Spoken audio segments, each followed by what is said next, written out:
আল্লাহ রাব্বুল আলামিন কিয়ামতের ময়দানে বিচারের দিবসে সমস্ত মানুষদেরকে যখন বিচার করে ফেলবেন, জান্নাতীদেরকে যখন জান্নাতে পাঠিয়ে দিবেন, জাহান্নামীদেরকে যখন জাহান্নামে পাঠিয়ে দিবেন, আল্লাহ রাব্বুল আলামিন সেদিন ফেরেশতাদেরকে একটা দাগ দিয়ে একটা চমৎকার ঘোষণা করবেন। আল্লাহ রাব্বুল আলামিন ফেরেশতাদেরকে বলবেন, আখরিজু মান কানা ফি কলবিহি মিসকালু হাববাতি খরদালিন মিন ঈমান। ও আমার ফেরেশতারা, এই মুহূর্তে এখনই তোমরা জাহান্নামের মধ্যে গিয়ে যাও, এই মুহূর্তে তোমরা জাহান্নামে প্রবেশ করো। জাহান্নামে প্রবেশ করার পরে পুরোটা জাহান্নাম তোমরা তন্ন তন্ন করে তালাশ করে দেখবে। জাহান্নামীদের মধ্যে কারো অন্তরে যদি জাররা পরিমাণ ঈমান থাকে, ওই জাররা পরিমাণ ঈমানের কারণে ওই জাহান্নামীকে তোমরা জাহান্নাম থেকে মুক্তি করে আমার তৈরি জান্নাতের মধ্যে প্রবেশ করায় দাও। আমার বন্ধুগণ, কথাগুলো খুব ভালো করে বুঝবেন। আল্লাহ তাআলা আমাদেরকে যাদেরকে ঈমান দিয়েছে, আমাদের যাদের ঈমান আছে, ঈমান থাকার পরে আমরা যদি না খেয়ে থাকি, অনাহারে থাকি, আমাদের যদি আর কোনো দুনিয়ার কোনো কিছু না থাকে, নুন আনতে পান্তা ফুরায়, 3 বেলার জায়গায় 2 বেলা খেয়ে থাকি, 1 বেলা না খেয়ে থাকি, মাথা গোজার ঠাঁই নাই। আল্লাহ তাআলা যদি আমাকে ঈমান দিয়ে থাকে, পৃথিবীর অন্য কোনো সম্পদও আমাকে না দিয়ে থাকে, কোরআন হাদিসের ভাষ্য অনুযায়ী আমার থেকে ধনী ব্যক্তি আর কেউ নাই। কথাগণ ঠিক না বেঠিক? আরেকজন ব্যক্তি তার ঈমান নাই, সে কাফের, তার ঈমানের নূর নাই, তার ভিতরে অন্তরের মধ্যে ঈমানের আলো নাই। ওই ব্যক্তি তার দুনিয়াতে যদি অনেক অঢেল সম্পদ থাকে, বাড়ি গাড়ি মিল ইন্ডাস্ট্রি সব কিছু যদি তার থাকে, টাকা পয়সা নারী সম্পদ সব যদি তারও থাকে, কিন্তু ঈমান না থাকার কারণে কোরআন হাদিসের ভাষ্য অনুযায়ী তার মতো হতদরিদ্র পৃথিবীর বুকে আর কেউ নাই। কথাক্ষণ ঠিক না বেঠিক? তার মানে আমরা বুঝলাম, যদি কারো ঈমান থাকে, পৃথিবীর অন্য কোনো সম্পদ না থাকলে, সে যদি রাস্তার 2 টাকা দামের টোকাই হয়, সে যদি রাস্তার পথে পথে ভিক্ষা করে, কিন্তু তার অন্তরে যদি ঈমান থাকে, তাহলে ওই ব্যক্তিরও দাম আছে, আসে না নাই? কিন্তু আরেকজনের ঈমান নাই, সে যদি এলাকার সবচাইতে বড় ক্ষমতাধর হয়, সে যদি কোনো রাষ্ট্রপতিও হয়ে যায়, তাহলেও তার মতো হতদরিদ্র সারা বাংলাদেশে আর কেউ নাই। কথাগণ ঠিক না বেঠিক? আমার ভাইয়েরা, আজকে আমাদের মুসলমানেরা ঈমানের কি দাম বুঝতে পারে না। একজন মানুষের ঈমান কতটা দাম কেউ বুঝতে পারে না। কিন্তু একটা দিন এমন আসবে যেদিন পৃথিবীর সমস্ত মানুষ ঈমান বুঝতে পারবে। পৃথিবীর সব মানুষ একদিন ঈমানের দাম বুঝতে পারবে। আমার ভাইয়েরা, পৃথিবীতে যত মানুষ আছে সমস্ত মানুষ 2 ভাগে বিভক্ত। চূড়ান্ত পর্যায়ে পৃথিবীর সব মানুষ কয় ভাগে বিভক্ত? একদল হইল ঈমানদার, আরেক দল হইল বেঈমান, যাদের ঈমান নাই। এই 2 দলের বাইরে পৃথিবীতে আরো কোনো মানুষ আছে নাকি? তৃতীয় কোনো দল আছে নাকি? হয়তো সে ঈমানদার হবে অথবা সে বেঈমান হবে। এবার ফলাফল দেখি, যারা ঈমানদার হবে 1 নম্বর দল হবে, তাদের জন্য আল্লাহ তাআলা জান্নাতের বরাদ্দ রেখেছেন। বলেন না সুবহানাল্লাহ। 2 নম্বর দলে যারা থাকবে, যারা বেঈমান থাকবে, যাদের ঈমান থাকবে না, আল্লাহ রব্বুল আলামিন তাদের জন্য জাহান্নামের আগুন বরাদ্দ রেখেছে, তারা জান্নাতে যেতে পারবে না। কথাক্ষণ ঠিক না বেঠিক? কোনো সন্দেহ আছে নাকি? এই 2 দল ছাড়া তৃতীয় কোনো দল আছে নাকি? না, তৃতীয় কোনো দল নাই। 2 দল, ঈমানদার যারা থাকবে তারা জান্নাতি হবে, বেঈমান যারা থাকবে তারা জাহান্নামী হবে। কথা ক্লিয়ার কিনা? আমার ভাইরা, এবার আসুন সামনে আগাই। আল্লাহ রব্বুল আলামিন কিয়ামতের ময়দানে বিচারের দিবসে সমস্ত মানুষদেরকে যখন বিচার করে ফেলবেন, জান্নাতীদেরকে যখন জান্নাতে পাঠিয়ে দিবেন, জাহান্নামীদেরকে যখন জাহান্নামে পাঠিয়ে দিবেন, আল্লাহ রব্বুল আলামিন সেদিন ফেরেশতাদেরকে একটা দাগ দিয়ে একটা চমৎকার ঘোষণা করবেন। আল্লাহ রাব্বুল আলামিন ফেরেশতাদেরকে বলবেন, আখরিজু মান কানা ফি কলবিহি মিসকালু হাববাতি খরদালিন মিন ঈমান। ও আমার ফেরেশতারা, এই মুহূর্তে এখনই তোমরা জাহান্নামের মধ্যে গিয়ে যাও। এই মুহূর্তে তোমরা জাহান্নামে প্রবেশ করো। জাহান্নামে প্রবেশ করার পরে পুরোটা জাহান্নাম তোমরা তন্ন তন্ন করে তালাশ করে দেখবে। জাহান্নামীদের মধ্যে কারো অন্তরে যদি জাররা পরিমাণ ঈমান থাকে, ওই জাররা পরিমাণ ঈমানের কারণে ওই জাহান্নামীকে তোমরা জাহান্নাম থেকে মুক্তি করে আমার তৈরি জান্নাতের মধ্যে প্রবেশ করায় দাও। জাররা পরিমাণ ঈমানও যার ভিতরে থাকবে তাকেও সেদিন জান্নাতে পাঠানো হবে। জাররা পরিমাণ কতটুকু? জাররা পরিমাণের হাদিসের ব্যাখ্যা এসেছে, জাররা পরিমাণ হইল একটা সরিষার দানাকে যদি 70টা টুকরা করা হয়, 70টা টুকরা করলে যে এক টুকরা হবে ওইটা হলো জাররা পরিমাণ। আরো একটু সহজভাবে উদাহরণ সহ যদি বোঝাই, টিনের ঘরের যাদের চাল আছে, টিনের ঘরের চালে যদি কোনো ফোঁটা থাকে, ওই ফোঁটা দিয়ে দেখবেন দিনের বেলা রোদ আসে নাকি আসে না? টিনের ঘরের ওই ফোঁটা দিয়ে যে রোদ আসে, দেখবেন ওই রোদের মধ্যে অসংখ্য অগণিত মরিচিকার মতো ধুলাবালু চিকচিক করে উঠতে থাকে। দেখছেন নি আপনারা? বুঝলাম না, আপনারা কি সবাই বিল্ডিং এর মালিক? টিনের ঘর নাই নাকি আপনি? সবাই আমার মতো গরিব? আচ্ছা যাক, টিনের ঘরের ফোঁটা দিয়া এরকম রোদের আলো ঢুকে কিনা? রোদের আলো ঢুকলে দেখবেন যতটুকুতে আলোটা পড়ছে অতটুকু জায়গার মধ্যে দেখবেন অসংখ্য অগণিত ধুলাবালু, যেগুলো কিচির মিচির করে উঠতে থাকে। দেখেছেন আপনারা? এই যে ধুলাবালু, এগুলো কি বাহ্যিক চর্মচক্ষু দিয়ে দেখা যায়? কথা কয় না। ওই রোদের আলো যদি না পড়ে, যেমন এই যে আমাদের এখন মসজিদে এখানে রোদের আলো নাই, আমার সামনের জায়গাটা ওইখানে আছে, আমার সামনের জায়গায় কি কোনো ধুলাবালু উঠতে দেখতেছেন আপনারা? কিন্তু এখানে যদি রোদ পড়ে ভালোভাবে তাকাইলে দেখবেন অনেক বালু কিচির মিচির করতেছে। বলেন তো দেখি, এই যে এটা কি স্বাভাবিক চর্মচক্ষু দিয়ে দেখা যায় নাকি? দেখা যায় না। এটার জন্য আলাদা অনুবীক্ষণ যন্ত্র দরকার আছে। এই যে ছোট ছোট ধূলিকণা, এগুলো হইল জাররা পরিমাণ, যেগুলো অনুবীক্ষণ যন্ত্র ছাড়া দেখা যায় না। বুঝতে পেরেছেন কিনা? আমার আল্লাহ রাব্বুল আলামিন ফেরেশতাদেরকে ডাক দিয়ে বলবেন, ও আমার ফেরেশতারা, তোমরা জাহান্নামে গিয়ে পুরোটা জাহান্নাম তন্ন তন্ন করে তালাশ করো। যার অন্তরের মধ্যে জাররা পরিমাণ ঈমানও তোমরা পাবা, সরিষার দানা পরিমাণ ঈমানও যদি তোমরা পাও, তাহলে আমার ওই বান্দাকেও জাহান্নামের আগুন থেকে মুক্তি দিয়ে আমার তৈরি নাজ নিয়ামতের জান্নাতে প্রবেশ করায়া দাও। ফেরেশতারা আল্লাহ রাব্বুল আলামিনের হুকুম মানা শুরু করবে। আল্লাহ রাব্বুল আলামিনের আদেশ পেয়ে সমস্ত ফেরেশতারা সারা জাহান্নামকে তন্ন তন্ন করে তালাশ করবে। যাদের অন্তরে জাররা পরিমাণ ঈমান ছিল তাদেরকেও ফেরেশতারা মুক্ত করে জান্নাতে ঢুকায় দিবে। এবার জান্নাতে শুধুমাত্র তারাই আছে যাদের অন্তরের মধ্যে ঈমান আছে। জাহান্নামে কেবল তারাই আছে যাদের অন্তরের মধ্যে সরিষার দানা পরিমাণও ঈমানও নাই। কথা কোন ঠিক না বেঠিক? জান্নাতে কেবল তারাই আছে যাদের অন্তরে কম বেশি যতটুকুই আছে ঈমান আছে। জাহান্নামে কেবল তারাই আছে যাদের অন্তরে সামান্য পরিমাণও ঈমানও নাই।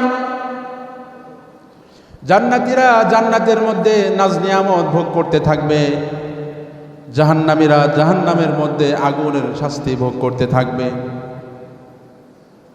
জান্নাতীরা আল্লাহ রাব্বুল আলামিনের শত শত নাজ নিয়ামত ভোগ করার সময় তাদের কোনো ভয় থাকবে না, কিন্তু একটা মাত্র ভয় থাকবে, সেটা হলো কিসের ভয়? বলেন তো দেখি। একজন মানুষের সব কিছু আছে, একজন মানুষের সব কিছুই আছে, টাকা, ক্ষমতা, বাড়ি গাড়ি, ধন সম্পদ সব কিছু আছে। ওই মানুষের একটা ভয় আছে, ওটা কিসের ভয়? বলেন তো দেখি কোনো জ্ঞানী ব্যক্তি থাকলে। হ্যাঁ, এটা হলো হারানোর ভয়। মৃত্যুর ভয় তো সবারই আছে, যার টাকা পয়সা নাই তারও আছে, যার টাকা আছে তারও আছে। ওইটা না, সব কিছু থাকার পরেও মানুষের সব কিছু পাওয়ার পরে যে ভয়টা হলো সেটা হলো হারানোর ভয়। কথা কোন ঠিক না? আমার কথা বোঝেন না আপনারা? এখনো কথা কেন? আমার কথা কি বুঝতেছেন? সব কিছু পাওয়ার পরে মানুষের ভয়টা কিসের? হারানোর ভয় না। জান্নাতীরা জান্নাতের সমস্ত নাজ নিয়ামত পেয়ে যাবে। আল্লাহ রাব্বুল আলামিনের অসংখ্য গণিত কোটি কোটি নাজ নিয়ামত তারা ভোগ করতে থাকবে, কিন্তু এরপরও তাদের অন্তরের মধ্যে একটা হারানোর ভয় থাকবে। তারা ভাবতে থাকবে, দুনিয়াতে মাত্র 50-60 বছরের জিন্দেগি ইবাদত করেছিলাম, 50-60 বছরের জিন্দেগি ইবাদত করে আল্লাহ রাব্বুল আলামিন আমাকে 1000 বছর জান্নাতের নাজ নিয়ামত ভোগ করাইছে, লক্ষ লক্ষ বছর জান্নাতে থাকছে। আল্লাহ রাব্বুল আলামিন যদি বলে, বান্দা তুমি আমার 60 বছর ইবাদত করার কারণে তোমাকে 60,000 বছর জান্নাতে আমি নাজ নিয়ামত ভোগ করাইছি, এবার আমার জান্নাত খালি করো। কি বলেন? এরকম আদেশ আল্লাহ করতে পারে কিনা? এরকম ক্ষমতা আল্লাহর আছে না নাই? আল্লাহ যদি এরকম ক্ষমতা প্রদর্শন করে, বাধা দেওয়ার কেউ আছে নাকি? বাধা দেওয়ার মতো কেউ নাই। জান্নাতীরা জান্নাতের সমস্ত নাজ নিয়ামত ভোগ করবে, কিন্তু তাদের অন্তরে ভয়। না জানি আল্লাহ বলে, জান্নাত এবার খালি করো, জান্নাত খালি করো। 60 বছরের ইবাদতের মোকাবেলায় 1 লক্ষ বছর, 10 লক্ষ বছর জান্নাতে ছিল, এবার জান্নাত খালি করো। পক্ষান্তরে যারা জাহান্নামে থাকবে, জাহান্নামের মধ্যে আল্লাহ রাব্বুল আলামিনের অসংখ্য গণিত শাস্তি তারা ভোগ করতে থাকবে। বিভিন্ন ধরনের শাস্তি, আগুনের শাস্তি, ঠান্ডার শাস্তি, সাপ বিচ্ছুর কামড় ইত্যাদি তারা দংশন করতে থাকবে। এত শত আযাবের মধ্যে তারার মধ্যে তারা আশার আলো কি দিবে। তাদের অন্তরের মধ্যে একটা আশার আলো নিবি নিবি করে জ্বলতে থাকবে। জাহান্নামীরা ভাবতে থাকবে, দুনিয়ায় থাকতে আমরা শুনেছি রব্বুল আলামিন হলো দয়ার সাগর, আমার আল্লাহর দয়ার কোনো কমতি নাই। আল্লাহ রব্বুল আলামিন তার দয়ার যদি ইহসান হয়, আল্লাহ রব্বুল আলামিনের যদি কখনো কোনো দয়া হয়, তাহলে হতে পারে আল্লাহ রব্বুল আলামিন একদিন না একদিন দয়া করে আমাদেরকে জাহান্নাম থেকে মুক্তি দিবেন। এই ধরনের একটা ছোট্ট আশার আলো তাদের অন্তরে নিবি নিবি জ্বলতে থাকবে। একদিকে জান্নাতীরা সমস্ত নাজ নিয়ামত ভোগ করতে থাকবে, কিন্তু তাদের অন্তরে ভয়, হারানোর ভয়। আরেকদিকে জাহান্নামীরা জাহান্নামের শত শত আযাব ভোগ করতে থাকবে, কিন্তু তাদের অন্তরের মধ্যে একটা আশার আলো কি দিবে। দুনিয়ায় থাকতে শুনেছিলাম আমার আল্লাহ নাকি দয়াবান, 60 বছর আল্লাহর নাফরমানি করেছি, হাজার হাজার বছর ধরে আমি তো আগুনের মধ্যে জ্বলতেছি, যদি কখনো আমার আল্লাহর দয়া হয়, হইতে পারে আল্লাহ তাআলা জাহান্নাম থেকে মুক্তি দিয়ে দিবেন। কথা বুঝতে পেরেছেন? এই ধরনের সিচুয়েশন যখন ক্রিয়েট হবে, আল্লাহ রাব্বুল আলামিন তখন জান্নাত আর জাহান্নামীদেরকে ডাক দিয়ে বলবেন, ইয়া আহলাল জান্নাতি ওয়া ইয়া আহলান নার উনজুরু ইলাল আ'রাফ। হে জান্নাত এবং জাহান্নামের অধিবাসীরা,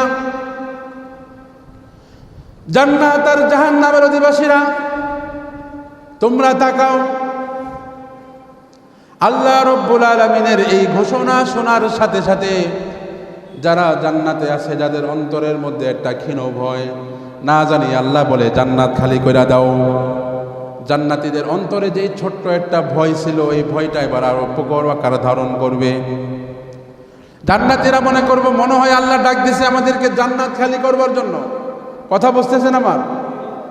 একই সাথে আল্লাহ যখন জাহান্নামীদেরকে ডাক দিবেন, জাহান্নামীদের অন্তরের মধ্যে যে ছোট্ট একটা আশার আলো নিবু নিবু করে জ্বলতেছিল, হয়তোবা কোনো একদিন আল্লাহ মাফ করবে। তাদের অন্তরে সেই নিবু নিবু আশার আলো এখন বিরাট প্রকোপ আকার ধারণ করবে। তারা মনে করবে, আল্লাহ মনে হয় এই জন্য ডাক দিয়েছে, আল্লাহ মনে হয় আমাদেরকে স্বাভাবিক সাধারণ ক্ষমা ঘোষণা করে দেওয়ার জন্য ডাক দিয়েছে। আল্লাহ রাব্বুল আলামিন জান্নাতীদেরকে আর জাহান্নামীদেরকে ডাক দিয়ে বলবে, উনজুরু ইলাল আ'রাফ। হে জান্নাতের অধিবাসীরা, হে জাহান্নামের অধিবাসীরা, তোমরা আরাফের দিকে তাকাও। কোন দিকে তাকাইতে বলছে? আরাফ হলো জান্নাত আর জাহান্নামের মধ্যবর্তী একটা পার্টিশন। জান্নাত আর জাহান্নামের মাঝখানের একটা জায়গার নাম হইল আরাফ। নামটা বলেন সবাই, নাম কি? আরাফ হলো এমন একটা জায়গা যাদের সওয়াব আর গুনাহ সমান সমান হবে, তাদেরকে আরাফে রাখা হবে। কথা বুঝেন নাই মনে হয়? আল্লাহ রাব্বুল আলামিন পবিত্র কোরআনে সূরা করিয়ায় বলেন, ফামান সাকুলাত মাওয়াজিনুহু ফাহুয়া ফি আইশাতির রাদিয়া। আমার যে বান্দাদের নেকির পাল্লা ভারী হবে, আমি রব্বুল আলামিন তাদেরকে স্বাচ্ছন্দ্যময় জীবন দান করব, তাদেরকে জান্নাত দান করব। বলেন না সুবহানাল্লাহ। আল্লাহ রব্বুল আলামিন পরের আয়াতে বলেন, ওয়ামান খাফফাত মাওয়াজিনুহু ফাউম্মুহু হাওিয়া। আর যাদের আমলের পাল্লা হালকা হবে, গুনার পাল্লা ভারী হয়ে যাবে, আমি রব্বুল আলামিন তাদেরকে হাওিয়া নামক জাহান্নাম দান করব। বলেন না নাউজুবিল্লাহ। তাহলে আমরা এখান থেকে কি বুঝতে পারলাম? যাদের সওয়াবের পাল্লা ভারী হবে, আল্লাহ তাদেরকে কি দিবেন? জান্নাত দিবেন। যাদের গুনার পাল্লা ভারী হবে, আল্লাহ তাদেরকে জাহান্নাম দিবেন। কিন্তু ভাই প্রশ্ন হইল, যদি কারো সওয়াব আর গুনাহ যদি বরাবর হয়ে যায়, তাকে আল্লাহ কি দিবেন? বুঝেন নাই? মনে করেন 100টা গুনাহ করছে সারা জীবনে, আবার সারা জীবনে সে 100টা সওয়াবও করছে, এবার আল্লাহ তারে জান্নাতি দিব? জান্নাতে দিতে পারবে না, কারণ তার তো সওয়াবের পাল্লা বেশি ভারী হয় নাই। নাকি জাহান্নামে দিবে? জাহান্নামেও দিতে পারবে না, তার তো গুনার পাল্লাও ভারী হয় নাই, দুইটা বরাবর হয়েছে। এরকম কিছু হতভাগাও থাকবে সেদিন, যাদের জীবনের রেজাল্ট বরাবর হয়ে যাবে, গুনাহ যতটুকু করছে সওয়াবও ততটুকু করছে। আল্লাহ রাব্বুল আলামিন তাদেরকে কোথায় রাখবেন? তাদেরকে এই আরাফ নামক জায়গায় রাখা হবে। এই আরাফ নামক জায়গাটা এমন হবে, এই আরাফ নামক জায়গাটা জান্নাত আর জাহান্নামের মধ্যবর্তী একটা স্থানে থাকবে। তাদের দিকে কখনো কখনো জান্নাতের দরজা খুলে দেওয়া হবে।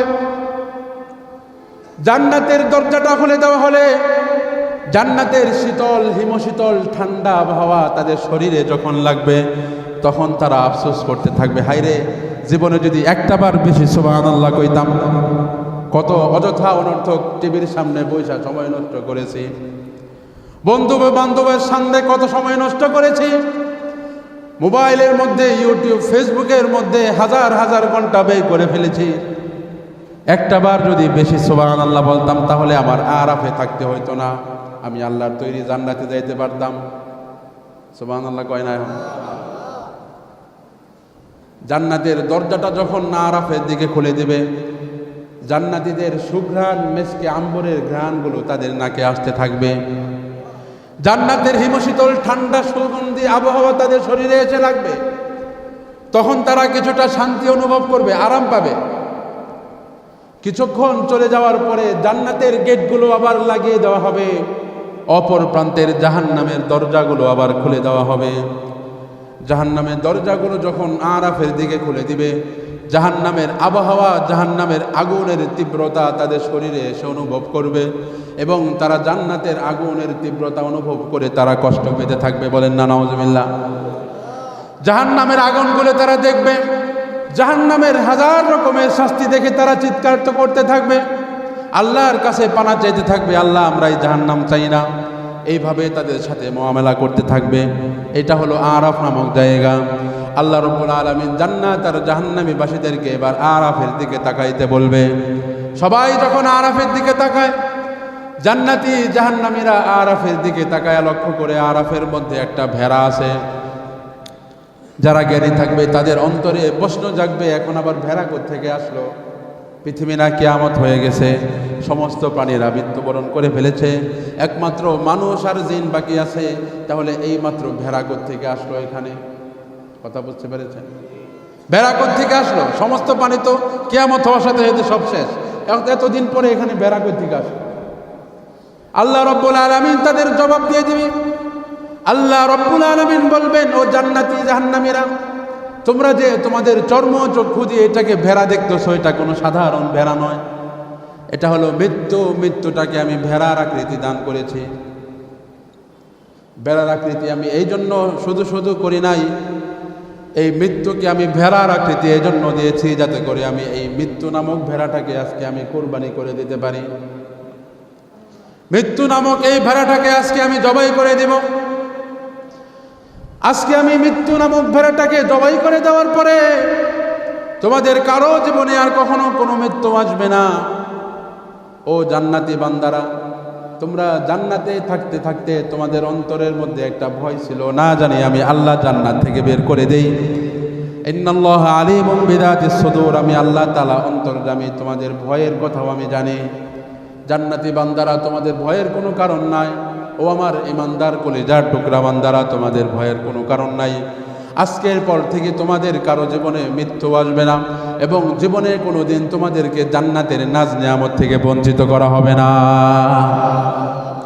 অপরদিকে আল্লাহ তাআলা জাহান্নামীদেরকে ডাক দেয়া বলবে, ওই বেঈমানের দল, ওই নাফরমানির দলেরা, দুনিয়ায় থাকতে তারা যারা নাফরমানি করেছিলি, তোরাও শুনে রাখ, তোদের অন্তরের খবরও আমি আল্লাহ জানি। তোদের অন্তরের মধ্যে একটা আশার আলো নিবু নিবু করে জ্বলতেছে, না জানি আল্লাহ তাআলা একদিন আমাদেরকে ক্ষমা করে দিবে। ও বেঈমানের দলেরা, তোরা শুনে রাখ, আমি আল্লাহ তাআলা আজকে ঘোষণা করতেছি, তোরা অনন্ত অসীমকাল পর্যন্ত এই জাহান্নামের আগুনে জ্বলতে থাকবি। তোদের জীবনেও কখনো মৃত্যু আসবে না, তোদেরকে জীবনেও জাহান্নামের আগুন থেকে রেহাই দেওয়া হবে না। এই ঘোষণা শোনার সাথে সাথে জান্নাতি যারা থাকবে, জান্নাতে যারা নাজ নিয়ামতে আছে, তাদের মধ্যে ঈদের আনন্দ শুরু হয়ে যাবে। একজন আরেকজনের সাথে সালাম দিয়ে মুসাফা করে কোলাকুলি করবে, যে আলহামদুলিল্লাহ আমরা চূড়ান্ত পর্যায়ে সফল হয়ে গেছি। অপরদিকে যারা জাহান্নামে, তাদের মধ্যে মাতম শুরু হয়ে যাবে। এমন মাতম, তারা আফসোসে এবং পরিতাপে নিজেরা নিজেদের বুক চাপড়াইতে থাকবে আফসোস করে, নিজেরা নিজেদের গালের গোস্ত টেনে খামড়ে ছিঁড়ে ফেলবে। কিন্তু সেদিন আফসোস করলে কোনো কাজ হবে ভাইয়ের আমার? কাজ হবে?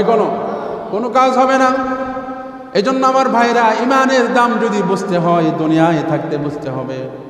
সামান্য জাররা পরিমাণ ইমান নিয়েও যদি কবরে যাইতে পারি, ওই ইমানের বদৌলতে একদিন আমাদেরকে আল্লাহ তাআলা মুক্তি দিয়ে দিবেন, বলেন না সুবহানাল্লাহ।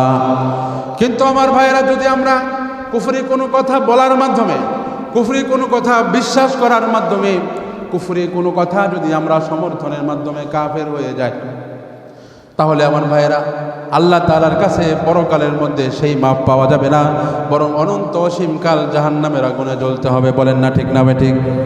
কোনো সন্দেহ আছে নাকি? এবার আসুন, বাউল আবুল সরকার সে কথা বলেছে কি? সে আল্লাহ তাআলার ব্যাপারে কটূক্তি করেছে।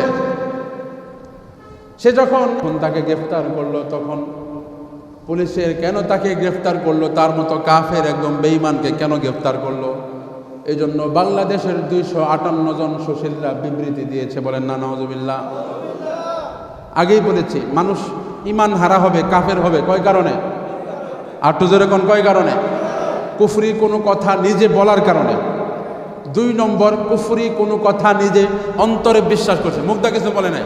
একজন কইতাছে, আর একজন বাউল সরকারের ওই গানের মধ্যে বৈশা যায়, ঠিকই তো আছে, একটা কুফরি কথা বললো, কিন্তু সে এটা বৈশা বৈশা বিশ্বাস করছে। সে কিছু বলেও নাই, কোনো কাজও করে নাই। তার ইমান আছে না গেছে? কথা কয় না তো? ইমান আছে না গেছে? আরেকজন মনে করেন কুফরি কথা বলল, আল্লাহর ব্যাপারে কটূক্তি করলো, আপনি কিছু বলেনও নাই, আপনি এটা বিশ্বাস করেন না, কিন্তু আপনি তাকে সমর্থন দিতেছেন যে বাউল সরকার, তাকে গ্রেফতার করা এটা ঠিক হয় না। বাউলরা গানের মধ্যে কত কিছুই কয়, গানের তালে সে একটা কথা কয়েলেছে, এই জন্য তাকে গ্রেফতার করতে হবে, পিটাইতে হবে, এটা ঠিক না। এই যে আপনি তাকে সমর্থন করলেন, এই জন্য আপনার ইমান গেছে গেছে। নাউজুবিল্লাহ কয় না রে? সাবধান, খুব সাবধান।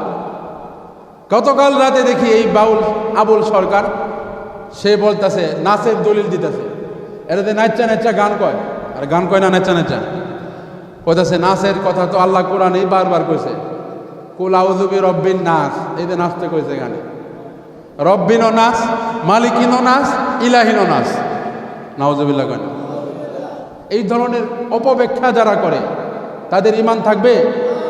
এই ধরনের কাফের বাউলদের কথা যারা শোনে, তাদের ইমান থাকবে? তাদের ইমানও থাকবে না। এই জন্য খুব সাবধান, কার কথা শুনতেছেন, কাকে সমর্থন করতেছেন, কার কথা আপনি বিশ্বাস করতেছেন, খুব সাবধান, খুব সাবধান থাকতে হবে। অনেকে বলতেছে, বাংলাদেশের সুশীল যারা আছে, বাংলাদেশের তথাকথিত বুদ্ধিজীবী যারা, তারা বলতেছে মত প্রকাশের স্বাধীনতা সবারই আছে, জুতা দিয়া বাইরে তাদের মত প্রকাশের স্বাধীনতা বাইর করার দরকার। কথা কোন ঠিক না বা ঠিক? মত প্রকাশের স্বাধীনতা আছে, এটা মানি আমরা, ঠিক আছে, কিন্তু মত প্রকাশের স্বাধীনতার একটা সীমারেখাও আছে না নাই? কথা কয় না? আপনি একজন মুসলিম বাবা আর মায়ের ঘরের সন্তান, এখন আমার মত প্রকাশের স্বাধীনতা আছে। এখন যদি আমি আপনাকে জারজ সন্তান বলি, আমি যদি আপনার সতীসাধ্যী আম্মুকে যদি আমি কি কোনো খারাপ ভাষায় গালাগালি করি আর যদি বলি এটা আমার মত প্রকাশের স্বাধীনতা, আমার গালের জুতা চামড়া থাকবো? কথা কয় না তো। কোনো কুলাঙ্গার যদি মত প্রকাশের স্বাধীনতার কথা বলে আপনার মা বাবাকে কটূক্তি করে, আপনার মা বাবার চরিত্রের মধ্যে যদি কালিমা লেপন করতে চায়, তাহলে তাকে মত প্রকাশের স্বাধীনতা দিবেন নাকি জুতাটা বাইরে তার চামড়া তুলে ফেলবেন? কথা বলেন ঠিক না ঠিক? যেই সমস্ত কুলাঙ্গারের বাচ্চারা মত প্রকাশের স্বাধীনতার নামে আবার রব্বুল আলামিনের নামে কটূক্তি করে, কোরআন সুন্নাহর অপব্যাখ্যা করে, বাংলাদেশের জমিনে তাদেরকে বাঁচতে দেওয়া হবে না। বাংলাদেশের সরকারের কাছে আমরা আবেদন জানাই, যেই সমস্ত কুলাঙ্গারেরা বাংলাদেশে বসে 90% মুসলমানদের দেশে বসে আমার আপনার রবকে নিয়ে যারা কটূক্তি করেছে, তাদেরকে দৃষ্টান্তমূলক শাস্তি দিয়ে ভবিষ্যতে যেন কেউ যেন এই ধরনের দুঃসাহস করতে না পারে, এই জন্য এখনই পদক্ষেপ নিতে হবে। ঠিক না ঠিক? আবুল সরকারকে আপনারা গ্রেপ্তার করেছেন, আমরা সাধুবাদ জানাই, কিন্তু এই সমস্ত সুশীল আর বুদ্ধিজীবীদের স্ট্যাটাস আর বিবৃতির কারণে আবুল সরকারকে কোনো ধরনের শাস্তি দেওয়া ছাড়া তাকে যদি জেলখানা থেকে মুক্তি দেওয়া হয়, আর বাংলাদেশের তৌহিদি জনতা আমরা মার্চ করব তাকে গ্রেপ্তার করার জন্য, তাকে ফাঁসির মঞ্চে ঝোলানোর জন্য। যদি আমাদের রক্ত দিতে হয় রক্ত দিয়ে, জীবন দিতে হলে জীবন দিয়ে হলেও আল্লাহ রব্বুল আলামিনের সম্মান আমরা এই জমিনে বাস্তবায়ন করব। রাজি আছেন তো ইনশাল্লাহ? কে কে রাজি আছেন হাত তুলে দেখান। নারায়ে তাকবীর, নারায়ে তাকবীর। দিন ইসলাম, দিন ইসলাম জিন্দাবাদ, জিন্দাবাদ। নারায়ে তাকবীর। হাত নামান, খুব সাবধান। আবু জাহেল, আবু লাহাব, উতবা, সাইবারা আল্লাহর শানে কটূক্তি করেছিল, তারা বাঁচতে পারে নাই। আল্লাহ রব্বুল আলামিন অনন্ত অসীমকালের জন্য তাদেরকে ধ্বংস করেছেন, তারা অনন্ত অসীমকাল জাহান্নামে থাকবে। কথা কোন ঠিক না ঠিক? ইবলিস শয়তান আল্লাহ রব্বুল আলামিনের হুকুম করেছিল যে তুমি আদমের পায়ে সিজদা করো, কিন্তু ইবলিস সে আদমের পায়ে সিজদা করে নাই, আল্লাহর শানে বেয়াদবি করেছিল, আল্লাহর হুকুম অমান্য করে সে বেয়াদবি করেছিল। কিয়ামত পর্যন্ত আল্লাহ রব্বুল আলামিন তার উপর লানত করেছে। আজকেও বাংলার জমিনে এই পৃথিবীর বুকে কেউ যদি আল্লাহর শানে কটূক্তি করে, আমার রব্বুল আলামিনের শানে কেউ যদি বেয়াদবি করে, আমরা রব্বুল আলামিনের বান্দা হয়ে বলতে চাই, আল্লাহ রব্বুল আলামিনও তাদেরকে ধ্বংস করবে। ঠিক না বলে? তাদেরকে ফাঁসি ছাড়া, মৃত্যুদণ্ড ছাড়া তাদের অন্য কোনো শাস্তি হতে পারে না। ঠিক না বেটি? রাজি আছেন তো আপনারা? এই সমস্ত বাউল যারা আছে তাদের কোনো অনুষ্ঠান আপনারা আপনাদের এলাকায় হতে দেবেন না। রাজি আছেন তো? আগেরকার মানুষ ছিল একটু মূর্খ, আগেরকার মানুষ কোরআন হাদিস জানতো না, এজন্য আগে বাংলাদেশে গ্রাম বাংলার মধ্যে যখন তারা কোনো আয়োজন করত, শীতকালে দেখা যেত তারা বাউলদেরকে ডাক দিয়ে আয়না গানের অনুষ্ঠান করত। কথা কোন ঠিক না বেটি? কিন্তু এখন আমাদের মুসলমান যুবক ভাইয়েরা এখন তারা সচেতন। এখন শীতকালে তারা যদি কোনো কিছু ইনভেস্ট করে, তারা যদি কিছু করতে চায়, প্রবাসী ভাইয়েরা তারা যদি তাদের টাকা খরচ করে কোনো কিছু করতে চায়, তাহলে তারা এই আউল ফাউল বাউলদেরকে আনে না, বরং কোরআন সুন্নাহর ধারক বাহকদের, আলেমদেরকে এনে তারা কোরআন হাদিসের মাহফিল করে। ঠিক না বেঠিক? এজন্য আমার ভাইয়েরা এই সমস্ত আউল ফাউল বাউল যারা আছে তাদের গানের অনুষ্ঠান আমাদের এই সমাজে আপনারা করতে দিব না। রাজি আছেন তো ইনশাল্লাহ? এটা কোরআন সুন্নাহর ঘাঁটি, মুসলমানের ঘাঁটি, এখানে কোরআন সুন্নাহ ভিত্তিক কথা হবে। আউল ফাউল বাউল যারা আছে, এই আবুল সরকারদের মতো নাস্তিক, আপনারা শুনলে অবাক হবেন। আপনারা জানেন কি আবুল নাস্তিক সে যেই কথা বলেছে, সে যেই ধরনের কটূক্তি আল্লাহর শানে করেছে, এই ধরনের কটূক্তি করলে ইসলামী রাষ্ট্র যদি কায়েম থাকতো তাহলে তার মৃত্যুদণ্ড হইতো। কথা বুঝতে পেরেছেন? মৃত্যুদণ্ড ছাড়া তার অন্য কোনো বিচারই নাই, কারণ সে আল্লাহ তাআলার ব্যাপারে কটূক্তি করছে। তার তওবা করলেও তওবা মাফ হবে না। হাম্বলি মাযহাব অনুযায়ী সে যদি তওবা করে তার তওবাও কবুল হবে না। কত বড় মারাত্মক গুনাহ। এখন এই সমস্ত বাউলদের গান যারা মোবাইলে রেকর্ড করে শোনেন, তারা কুফরি কথা, তাদের প্রত্যেকটা গানের মধ্যে কুফরি কথা আছে। ওই কুফরি কথা শুনে শুনে যারা মাথা লড়া নাচতে থাকেন আর নিজের মজা দিতে থাকেন, বলেন তো দেখি তার এই গান শোনার মাধ্যমে আপনি তাকে সমর্থন করতেছেন না? করতেছেন কি না? তাহলে বলেছি 3 কারণে ঈমান যায়, এর মধ্যে একটা হলো সমর্থন করা। এই নাস্তিক আউল ফাউল বাউলদের গান শুনে যদি আপনার ঈমানটা হারা হয়ে যায়, আপনি হয়তো আরও 50 বছর নামাজ পড়বেন, আপনি আরও 20 বছর হায়াত পাবেন, 20 বছরই আপনি হজ করবেন, উমরা করবেন, জাকাত দিবেন, কিন্তু আপনার ঈমান তো 20 বছর আগে খায়া বয়ে রয়েছে। কথা ঠিক না বেঠিক? এই জন্য ঈমান খুব সেন্সিটিভ একটা বিষয়, এই বিষয়টা নিয়ে সতর্ক থাকতে হবে। রাজি আছেন তো ইনশাল্লাহ? আবুল সরকারকে যদি বাংলাদেশ সরকার এখন ছেড়ে দেয়, আমরা আবার দরকার হলে আন্দোলন করব, লং মার্চ করব, তাকে মৃত্যুদণ্ড ফাঁসি দেওয়া ছাড়া বিকল্প কোনো শাস্তি বাংলাদেশের মানুষ মেনে নেবে না। রাজি আছেন তো ইনশাল্লাহ? সতর্ক থাকবেন, দেখবেন কি হয় এই ব্যাপারটা নিয়ে। কিছুদিন পরে ধামাচাপা দিয়ে অন্য একটা ইস্যু তুলে ফেলবে, কিন্তু তাকে মুক্তি দিলে আমাদেরকে আবার সজাগ হতে হবে, প্রতিবাদ জানাতে হবে, ইমানি চেতনা আমাদেরকে আল্লাহর সামনে আমাদের ইমানের পাওয়ার দেখাতে হবে। রাজি আছেন তো ইনশাল্লাহ? আল্লাহ তাআলা আমাদেরকে তৌফিক দান করুন, আমিন।